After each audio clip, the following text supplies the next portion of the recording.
And I love it. It's the month of February. Love is in the air, but you know, love is anywhere, everywhere, all the time. But I want to start, I always start this way. I like to have a little movement. So let's connect, because we are connected this year. I am connected to the earth. I am connected to myself. I am connected to this beautiful community, connected to my teachers, to this unity movement, and all that is.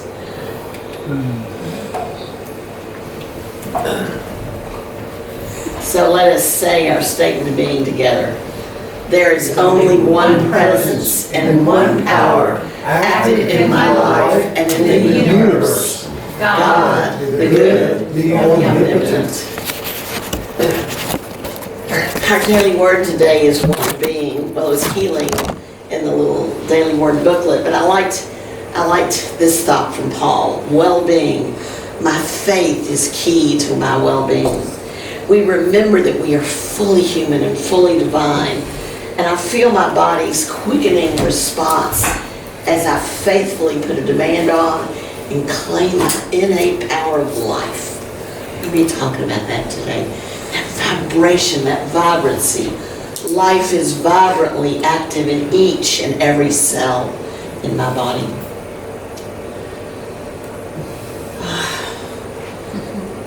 I love getting a new image for the prayer. I love this spiraling heart. We remember that we open, God is, and I am, and I can, and I appreciate. So let us have a quiet moment of prayer. This beautiful day together. Let's take a deep breath. And through this breath, I sense the power of this present moment. I breathe intentionally, fully, whole body breath. I open my mind and my heart. My mind to receive good thoughts and my heart to connect. God is life, love, and wisdom. And I am immersed in this life, this presence of pure being. Divine love is my name and true nature. I gratefully acknowledge that the well of love can never run dry, for the source of love is eternal. I call forth the magnetizing power of love. Whatever desires I'm holding, I center myself in a realization that these desires can bear fruit. I call forth the harmonizing power of love. It harmonizes my thoughts and words and actions so that I see things rightly and bring about good. I can be a source of good. I express love by seeing the good in all. I call forth the unifying power of love. I am divine love, unifying my thoughts, words, and actions until I know oneness. I see myself in others and others in me, and God is in us all. The Spirit is in us all. I'm grateful for this day, the sunshine, this community, our unity teachings. May I commit to living compassion and divine principle. And so it is. Amen.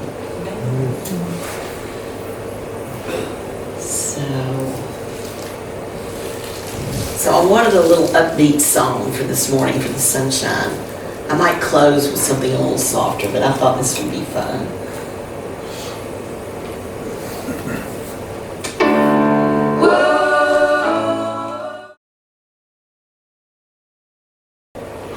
So we're going to talk about, the month is the power of love. I mean, if you want to put a power in a month, but also it's about compassion. So we want to focus on that this month.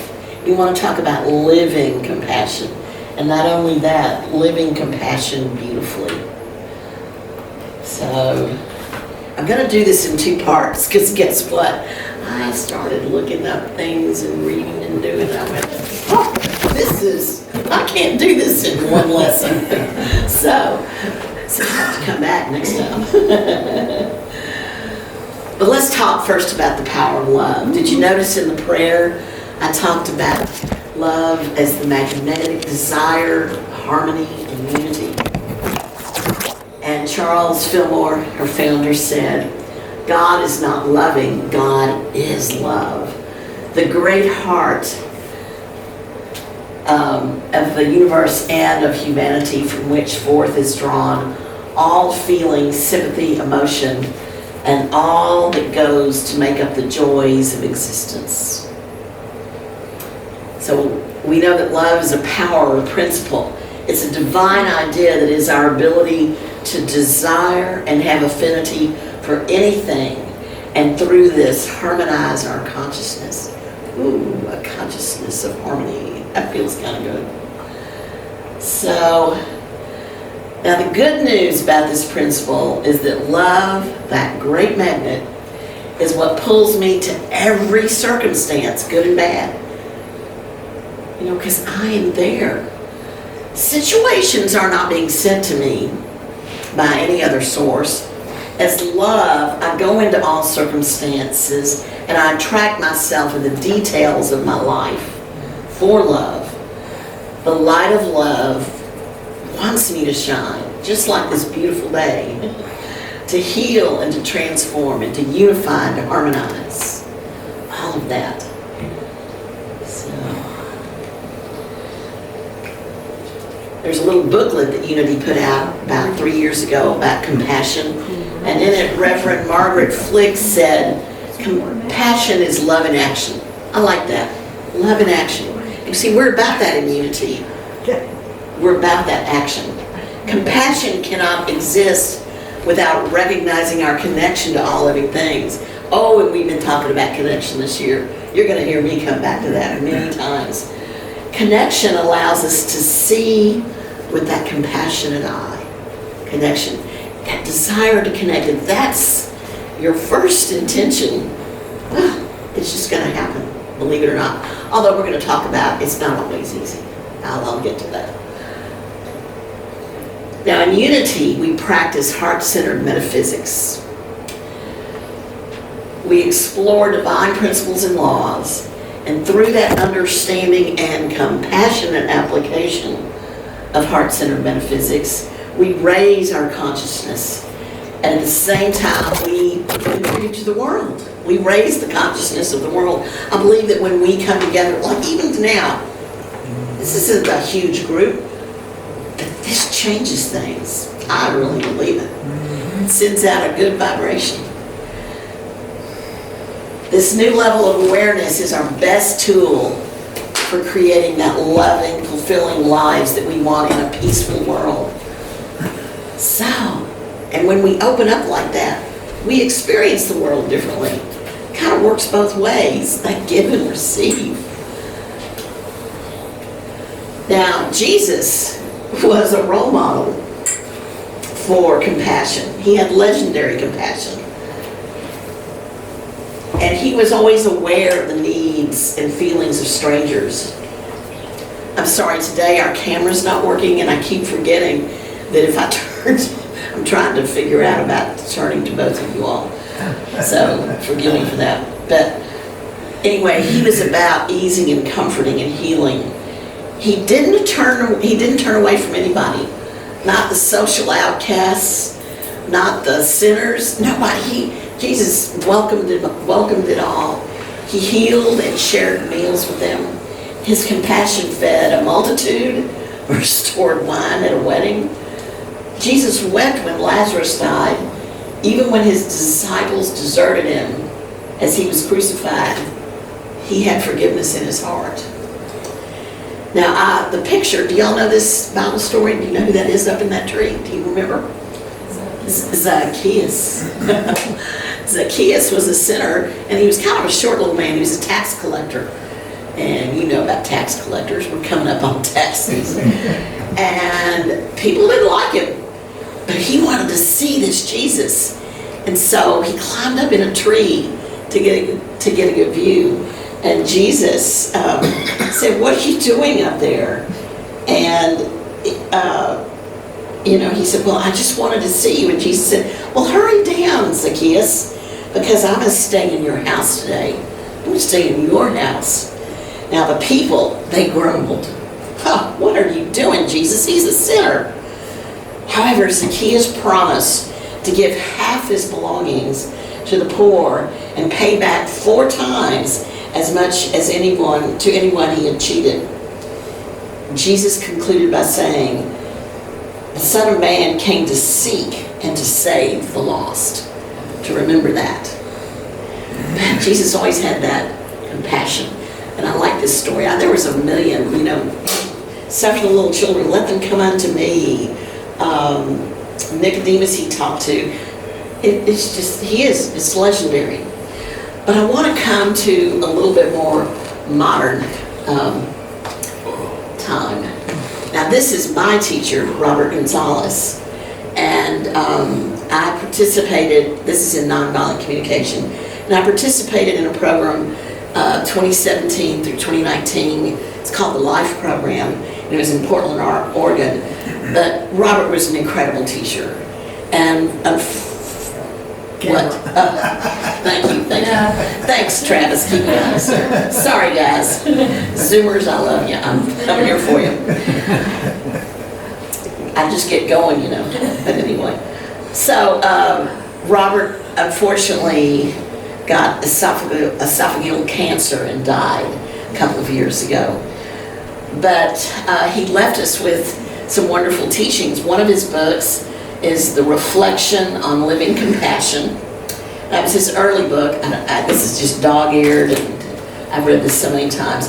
And his new book, what I love, it's Spirituality of Nonviolent Communication, and it was published after his death. And actually, one of my good friends from the LIFE program, Philippa Hope in New Zealand, was on the committee that they gathered. They were given his teachings, and he wanted to write this book. So a lot of it was done, but they got it together and published it. And it's just an amazing book.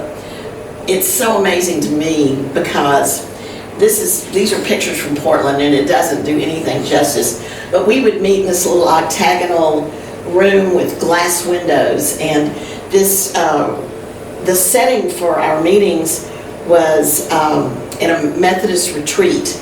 And like you would be driving right outside of Portland towards the mountains, and you turn off the road, and you wouldn't expect it, but you went down into this kind of a rainforest. And so as we sat in that chapel, we were always looking at this forest. And I love the middle picture because the light played through this forest all day. And as I read this book, it's like I am transported back to that room and hearing Robert talk. It's just that meaningful to me. But you don't have to have been in the LIFE program to enjoy this. So I thoroughly recommend this, and I'm going to talk about it a little bit today. So I just wanted you to get that sense. We talked last week about teachers. We talked about teachers. And teachers, I bet you've all had something special, some moment that was just transformative to your life. And that's really so wonderful. Now, Robert's conception of living into the principles of NVC, nonviolent communication, it's twofold. He said, every moment of your life, intend to live into the passion of your life energy and life force. And at every moment when your life force is obstructed, because we know that happens, may you want to bring compassion to it. Whether it's compassion to someone else, or especially you begin with self-compassion. Now, compassion is the opening, welcoming, non-judgmental, spacious awareness of the heart. And when we discover and open ourselves to this quality of being, we can just live compassion, live love. Compassion liberates that energy that gets caught in suffering or in those obstructions. It sees all obstructions as life longing for fulfillment. It can seem like something completely else, but if you dig, you're going to find it's just really life, seeking life. Now the qualities that we love, like compassion, honesty, integrity, they're functions of our being in relationship. You know, we don't just do this by ourselves. Really, relationship is everything. We're here to love. Well, y'all, that's going to take, we have to love ourselves. But our real work is in relationship. And the qualities are innate. They're available at all times. And we believe that in Unity. We believe we're born whole and perfect. We just forget.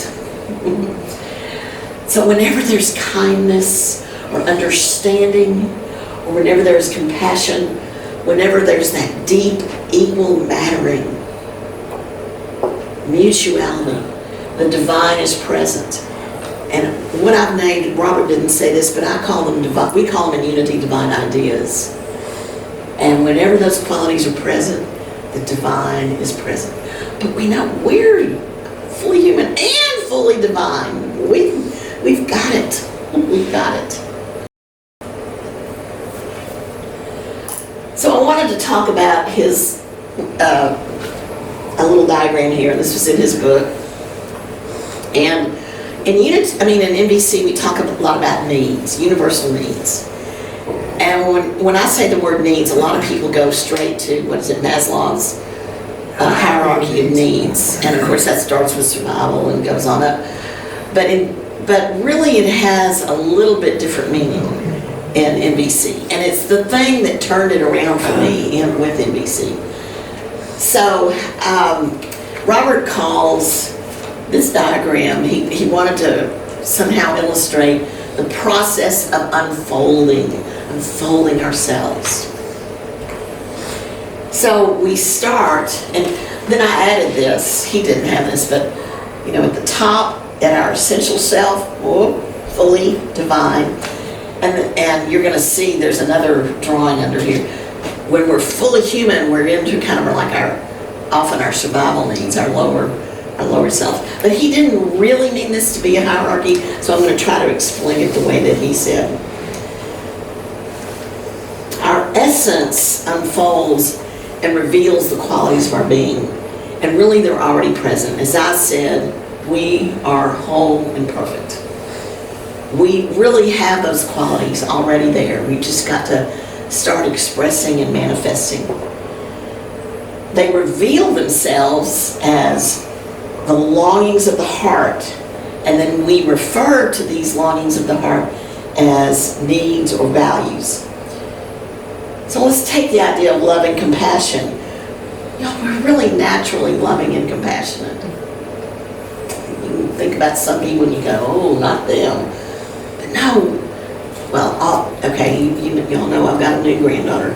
Just look at these innocent new little beings. Oh my goodness. That's just, even when they're crying, they're just love. And they just want to connect. And they want to trust life. So innocent. Now, we're not always connected to these qualities. We know that. But whenever we're in touch with ourselves, we experience these qualities as a felt embodied energy. And that's unmistakably who we are. Now, I know Sarah Owens was here, and we talked a lot about energy. Everything is energy. And I believe that once in my yoga practices, I started realizing I could move energy. I could really get in touch with it. And when you start feeling those vibrations and that movement in your body, that is where you're really getting in touch with the qualities of being. Let's see if I can make this work. I really like to say that these needs are longings of the heart. I like that. But the way Marshall Rosenberg started this in NVC is he called them needs or values. What really matters to you? Now, if we come from the heart, if we long, say, for support in a relationship, if we long for that support, I'm using that word longing to describe the vibration of my being. It's the way my being communicates to me through my heart. And I don't know if you can sense that if you land on a need, but you can practice that like in meditation. Now, the needs and values, they're the life current moving through us as the specificity. They're specific. They're more concrete, if you will, of how our longings want to manifest in our lives and in our relationships. Like, I have a need to be heard. I have a need to be seen, to matter. Those sorts of things. See, now, that kind of phrasing doesn't sound so much like the need for connection, for those divine ideas, but that's getting more down at the human level.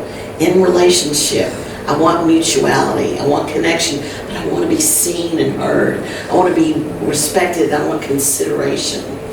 See, those are some of those more specific words. So I may mourn an unmet need, but it is really the beauty of the need I mourn. It's not so much the lack of it. Now, often people use the word longing when what they really mean is seeking. And we understand this in Unity because it's an inside job. The longing is the longing resides in our heart as a quality that's already present. I think that's very Unity because we're already whole as a being. And we're really not lacking anything. We just forget. I really think it's a matter of just kind of being separated and disconnected. Seeking implies a lack about something I'm not experiencing that I want. Seeking is a function of the mind projecting into the future. It's more outcome-oriented and strategy-oriented. And a lot of times you'll hear people talking, I need you to help me around the house. Well, guess what? That's a strategy, and you're putting that on somebody else. You're needing support, but you're kind of you've gone a little too specific there. You're really getting more into a request of how to meet the need for support, So. But when I touch the quality of, say, love or support, it becomes an energy and a living impulse. I love it that Robert said the heart is the organ of consciousness.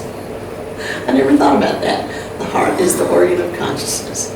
Sometimes we think some people equate consciousness in mind or brain. No, the heart is the organ of consciousness. Of course, if there's a longing, there's an experience of lack. Well, that's just human. But the longing vibrates in your heart in relation to what's in your life. It's really, the deal is the longing is telling you what's important to you. Just stop and listen for a minute. Well, so far, this is sounding kind of abstract. So let me see if I can make it more concrete. I've recently had an experience that was really transformative, and it was a messy experience. So, I want to share it in a way, and I carefully share it in a way that,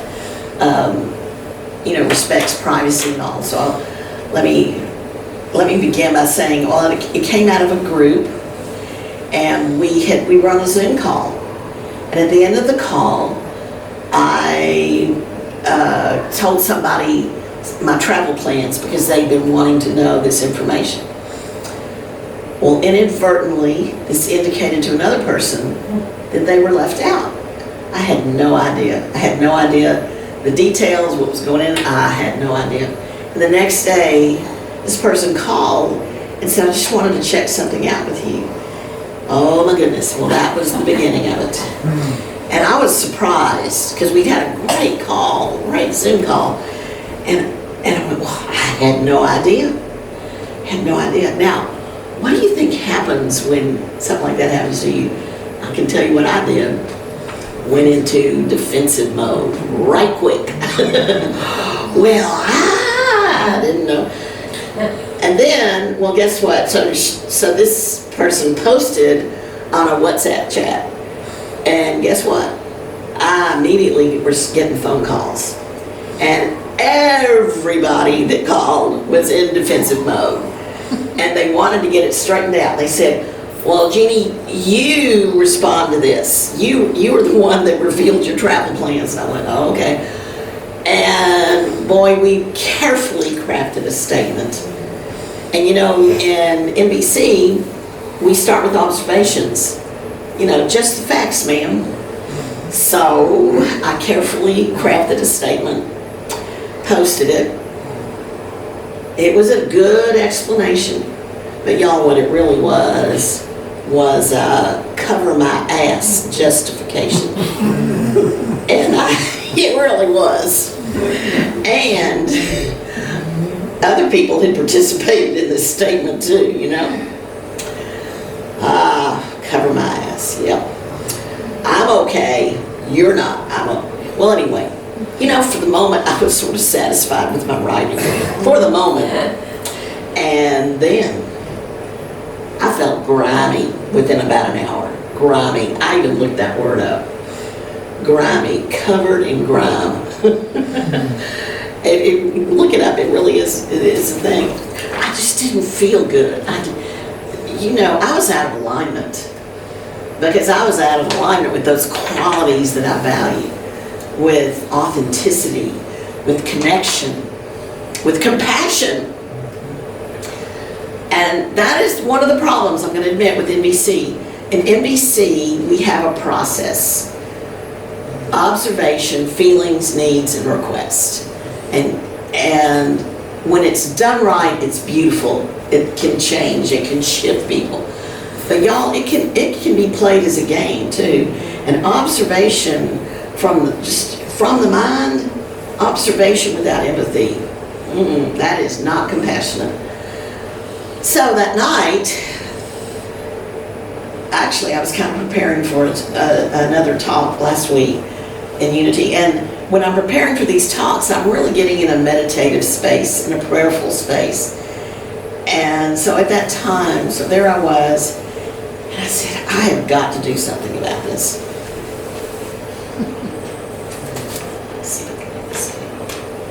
I've got to do something about this. So what I did is I just sat there and I thought about the pain that this person had experienced. Because you see, the deal is, it doesn't matter what your intention was. What matters is the impact. And sometimes you have to let go of your intention, because that isn't the way it was received, right? You simply have to be in touch with how did they receive it. So I recalled a time when I had just accidentally heard something, or someone said something, and it indicated that I was left out. And it had been a really, really painful thing to learn. And I sat there and I just felt that pain, recalled how I had suffered at that moment. And I said, oh my goodness, this is sort of what's happening. And you know, underneath that pain was some fear. A fear of loss of friendship, a loss of belonging. It's a lot of mourning, you know. There was some anger, for sure, but underneath it there was more. So the next day, I started off with a text to this person, and I really connected. I let her know how I understood her. And I even, at one point, she didn't really want to talk anymore, but so we kind of kept a text, which I really don't like, but you know, sometimes that's what you got. And I even did Ho'oponopono, and I'm so grateful to Beverly and Russ for bringing that to us last October. And Angel, are all our lessons still in archive on the website? That was a series from October that is so wonderful. But in Ho'oponopono, you just say, you know, I couldn't explain anymore. That wasn't working. I just simply said, I'm sorry, please forgive me. I love you, and thank you. And I thanked her because she brought such a lesson to me.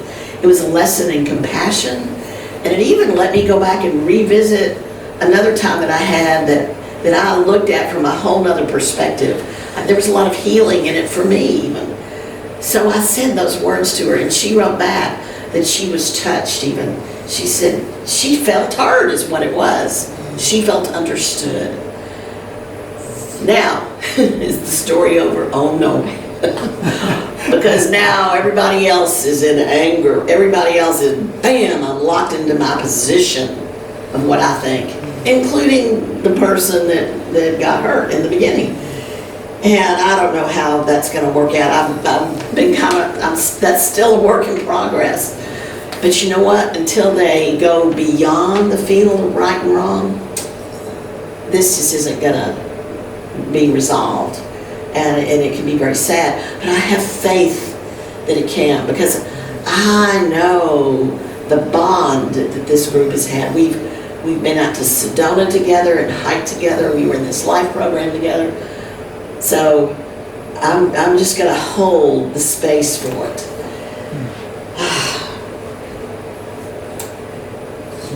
You just keep doing Ho'oponopono, keep your own stuff clean. You know that is true. That is true. And the other thing about this experience is that it grounded me, and now I can be with the group, and I'm not triggered and affected by what's going on with them. So that's one of the most important things about, if you're going to express compassion, it does take the grounding. It takes self-compassion first, because that's really kind of what I went through that night before I talked to her again. So, anger really is more than emotion. Robert calls it, let's see. We did this, give you a little more freedom. Oh, thank you. Okay, appreciate that, Beverly. Thank you. I need a producer. So anger is really more than emotion. It's so difficult, because it carries stories and beliefs. It's not just about feeling and energy. It carries a lot. It's baggage. It comes with baggage. Now, Marshall told us two things about anger. When we're angry, we go into our heads, we create enemy images. And enemy, that was in the song, One Tribe. We create enemy images that are just simply full of evaluations and judgments. That's one thing. But the anger also points to the needs. It points to the needs that we need to get in touch with. Now, it's so hard to be with an angry person. I can tell you, I was in the middle of all that. Yep. You may be telling yourself, this is dangerous, this isn't safe. But if you can be grounded and stand with it, you can get to whatever is underlying that anger. And as I said, I think a lot of it is fear, really. It's why a practice of self-compassion is so important. So if we've injured someone and are embroiled in, I can speak to that. So we just want to realize that rather than pushing away, which is what we really want to do, we free ourselves from holding hurting places. Unconditional tenderness and compassion. And you just got to get to that vulnerability, that tenderness. Because you know what? We're all vulnerable and tender. We really are underneath. So when Jeff Brown led an NVC workshop here, I don't know, some of you came to it. It was wonderful. And he was talking about universal needs. He said that's where he understood oneness, where he finally had a concrete idea of what oneness can be, because we all have these universal needs. We're all made of the same divine substance. Now, Matthew Fox wrote, compassion is everywhere. Compassion is the world's richest energy source. Now that the world is a global village, we need compassion more than ever. Not for altruism's sake, not for philosophy or theology. We need it almost for survival's sake. Because we go, oh, this world, we're so divided, and the planet itself. We need that compassion. And yet, Matthew Fox writes, in human history of late, compassion remains an energy source that goes largely unexplored, untapped, and unwanted. He wonders if compassion appears very far away and almost in exile. Oh, I know I'm an optimist, but do you believe that? Is compassion in exile? It kind of seems that way. Well, I believe that our work in prayer and meditation is more important now than ever before. Elizabeth Lesser is one of my favorites. She wrote Broken Open. She has been the head of the Omega Institute. She's just a wonderful person. She did a TED Talk called Take the Other to Lunch. You see, I talked about enemy image, but she says we otherize everybody. We do. You're not me, you're different. You're the other. And she talks about herself as being a mystic warrior and, a mystic and a warrior at the same time. The mystic warrior. The mystic, that's all unity's principles, all love. And the warrior says, this world is in a terrible place. We've got to do something about it. But could we merge those two ideas, the mystic warrior? Well, the mystic warrior, first of all, has to be very compassionate. Mother Teresa said, the problem in the world is that we draw the circle of our family too small. I've actually been doing that. Out of COVID, we got kind of insulated, Yep, we're in a bubble. We do that. Nelson Mandela, in Africa, they practice the philosophy of Ubuntu. And Ubuntu, I need you to be me, and you need me to be you. We need each other. It's that relationship idea again. Elizabeth said, we do seem to have more divisiveness than compassion. And the divisive voices seem to be very loud. Oh, yes. Otherizing is the beginning of violence and extremism. And actually, that's another thing that Marshall Rosenberg talked about. He said violence is not only the outbreak of war, it begins way before that. And it begins, I think, with otherizing. So she has this idea of take the other to lunch. To know, and the purpose is to know one person from a group you have negatively stereotyped. Okay, and obvious is, well, let's have a Republican take a Democrat, or a Democrat take a Republican. That's obvious. But there could be other things, and I have to laugh. Now, Travis and I don't agree on everything, and we've gone to lunch many times, and we've had very good conversations, and we just know how to listen to each other. We do. Because the deal is you're not trying to change anybody, but you just want to, what is your perspective? And here are the questions that Elizabeth talks about. She says, if you're going to do this, share some of your life experiences. Because, then when we share that, then we realize we have more in common than we're different. What issues deeply concern you? What have you always wanted to ask someone from the other side? Now, that'd be interesting. That would be a really interesting lunch, don't you think? So, she said you would be surprised by what you learn. Compassion takes willingness, vulnerability, and trust. A little bit of trust. So, now, these lunches aren't going to solve the world, right? But they're only a first step. They're just a first step. The differences won't just melt away. There's not going to be, you're not going to be at lunch and We Are the World starts playing in the background. Can you imagine?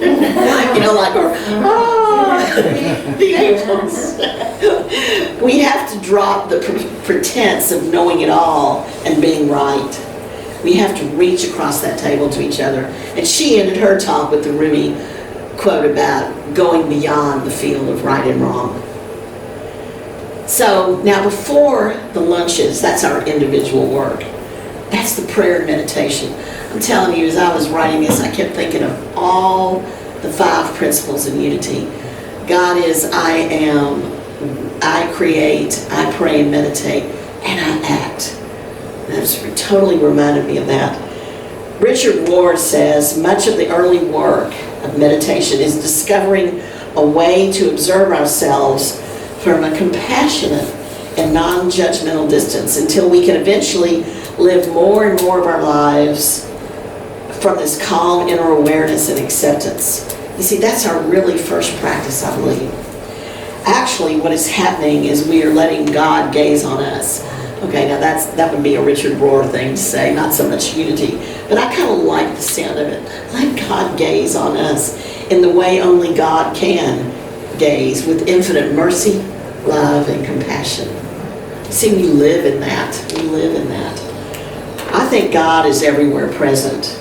The mercy, love, and compassion, they're here in my heart, your heart, yours. They're everywhere. It's everywhere.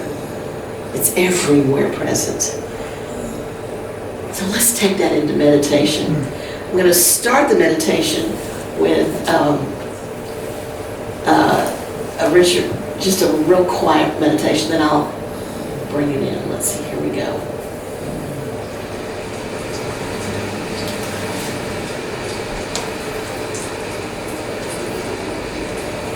Yeah, let's just settle into this. Be grateful it's not raining today.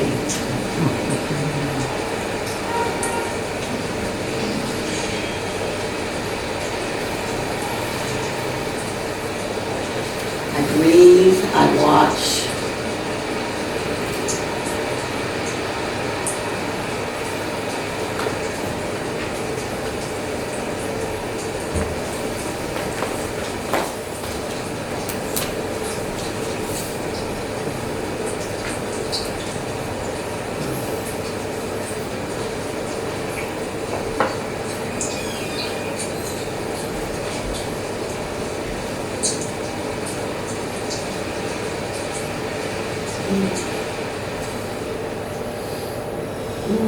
When we're in meditation, whatever arises, this is just simply a thought. So let's breathe into your heart and connect to the heavens and the earth. On the exhale, you are loved. Breathe into your heart. Expand out through your arms and hands. Enfold the world in love. You are loved, and you enfold the world in love. Feel the vibration of life and love in your heart. What longings are vibrating in you? What is your heart telling you?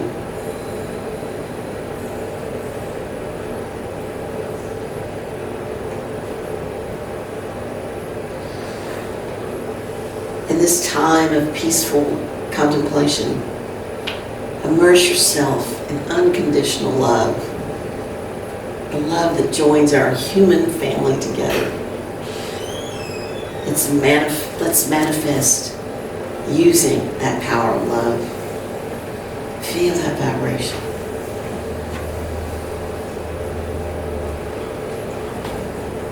I see the people in my life anew. I behold their innate divinity. I celebrate their humanity, their divinity, their triumphs, their downfalls. I celebrate them. As I become aware of their troubles, my compassionate heart, oh, and when you say that, let it just expand. My compassionate heart overflows with empathy and desire to connect and help in some way. I am patient. I listen with intention. I recognize their divinity as I recognize my own. As the awareness of divine love fills my mind and heart, I dissolve all memories of difficulties and feelings of discord. Centered in divine love, I deeply feel my divinity and my oneness with all people. In the silence,